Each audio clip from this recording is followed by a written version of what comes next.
Hello everyone. This is another list review, and this is for my own list. I have this is the first list I've made since the WTC. I am back at making lists. I have even set up my table for a game of bold action at some point. And this is because I am in North America next weekend, and my work is taking me there. And I've contacted a few guys in Toronto, and I am going to try and set up a game. So this is my travel list that hopefully Dylan Miles will get to beat sometime next weekend, Monday maybe. So I'll talk you through the list and what I have in it. Let's start with the infantry. I have 3 regular groups of 10 riflemen. These are, I believe, early war infantry. Let me just check.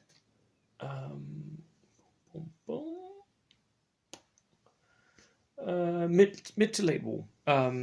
Just regular infantry, 10 dudes in each. So the full complement, I felt like I had run too much min-maxing at the WTC. I needed something else to quiet the nerves. So large groups of infantry, a lot of rifles. We'll see how we go. I think that we can make something of regular rifles. Then I have over here my new favorite unit, which is the SAS. I have 8-man full unit of veteran SAS. They are fanatics. They have behind enemy lines. They have the Who Dares Wins rule, and they have submachine guns, all of them. So very, very expensive unit, very, very good. Hardcore close combat fighters. They will not run away. They will mess up stuff if they get close to it.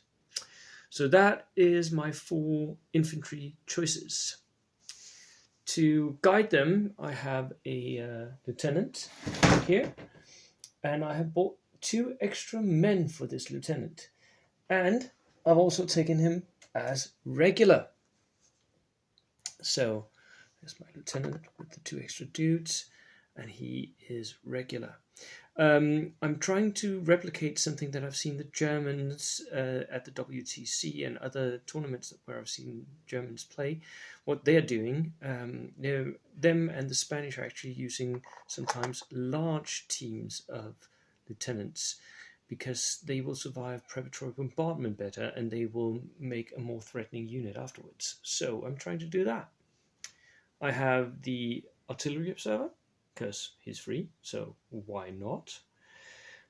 Then I have a full complement of teams. I have a light mortar team over here. Did I buy this as...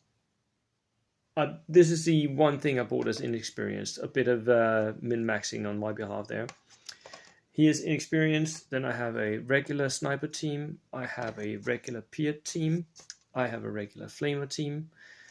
Both my Piet and my flamer are scratch built, by the way.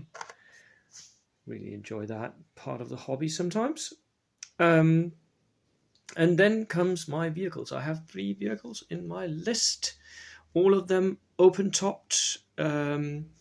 So let's go from worst to best, maybe. I have the Daimler Dingo. The Daimler Dingo is really an interesting choice. It's an 8+ armored car, but it has only got 1 LMG. So it's really not very offensive, but it's really, really hard and very mobile.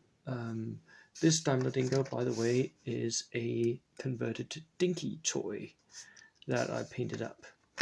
Fits rather nicely in the size scale. This is my LVT. It is absolutely enormous. It has 3 machine guns. I've even magnetized these so they can sort of...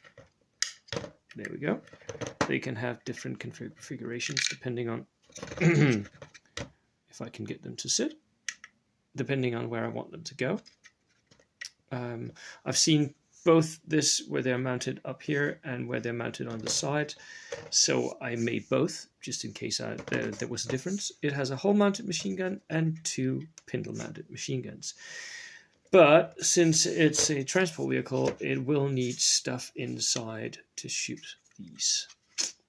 But I have a lot of stuff that could go in that. So, yeah, I have plans with this.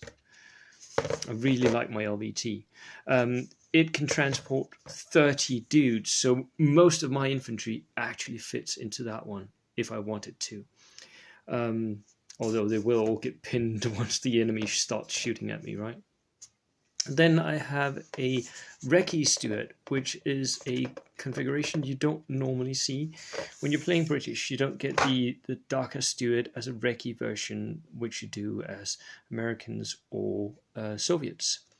So if you're taking a Recce Stuart, which I am here, and I have actually equipped it with extra machine guns, so it does have quite a lot of shots, but it's open-topped, and it hasn't got any AT weapons. It's got an HMG, a pindle-mounted HMG here, which you can fire, but that is it.